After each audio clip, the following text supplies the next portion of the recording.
La familia es uno de los bienes más preciosos de la humanidad, pero ¿acaso no es el más vulnerable?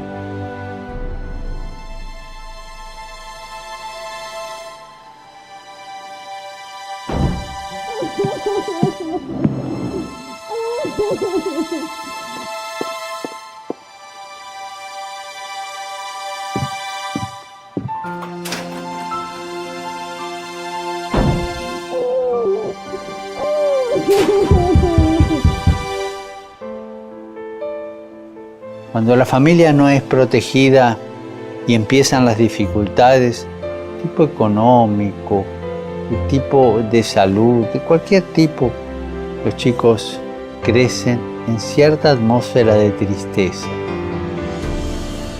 Quiero compartir con vos, con Jesús, mi intención del mes, para que las familias en dificultad reciban los apoyos necesarios y los niños puedan crecer en ambientes sanos y serenos.